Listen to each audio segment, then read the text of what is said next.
So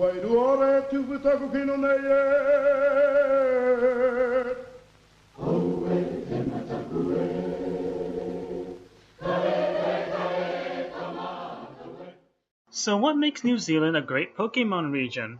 Well, for starters, let's look at its geography. New Zealand was created by the meshing of two tectonic plates, the Australian plate and the Pacific plate. North Island was created when the Pacific plate goes underneath the Australian plate, and South Island, interestingly enough, is the Australian plate going underneath the Pacific plate. The way these two plates mesh creates a unique environment for both Pokemon and humans alike. South Island is home to the Southern Alps, which create a natural divide between the native bush and the fjords from the west to the alpine and low-level territory of the east. Meanwhile, on North Island, you have the Southern Volcanic region, which contrasts with the native forest and bush elsewhere. Therefore, with a diverse ecosystem, island typing, and placement right underneath the subtropic zone, New Zealand has all the makings to become a diverse animal and plant region, which of course translates to unique Pokemon. And on that note, let's talk about what our main story for this new world, Pokemon New Zealand, will feature.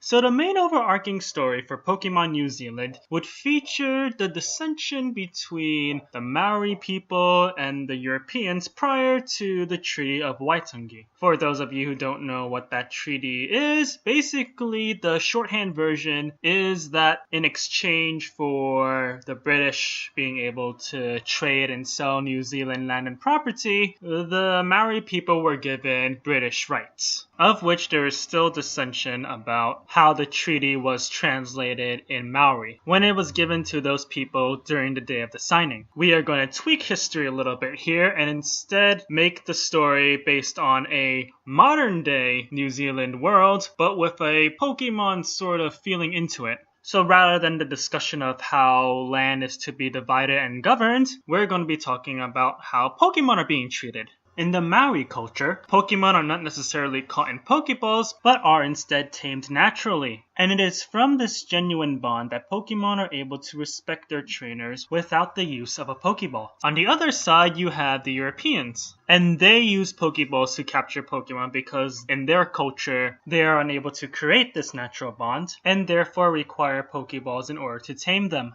This dissension will be our overarching narrative for our story. Obviously, you, the protagonist, are of mixed blood. How convenient. And you, of course, will play an important role in getting the two sides together. And of course, you're not alone. With you in your journey are your two best friends, Kupe and James. According to most Maori tribes, most of them tend to agree that Kupe was the first Polynesian to actually sail into what would be known as New Zealand. James, on the other hand, is based on the sailor James Cook, who played a vital role in mapping out New Zealand for the British. In addition, the gym leaders of New Zealand will also help you in your journey to help unite the two sides together. And our gym leaders will obviously be based on the various Maori gods. But wait, I hear you ask, what about Team Rocket? What will their role in this story be? Will the Elite Fourth also intervene?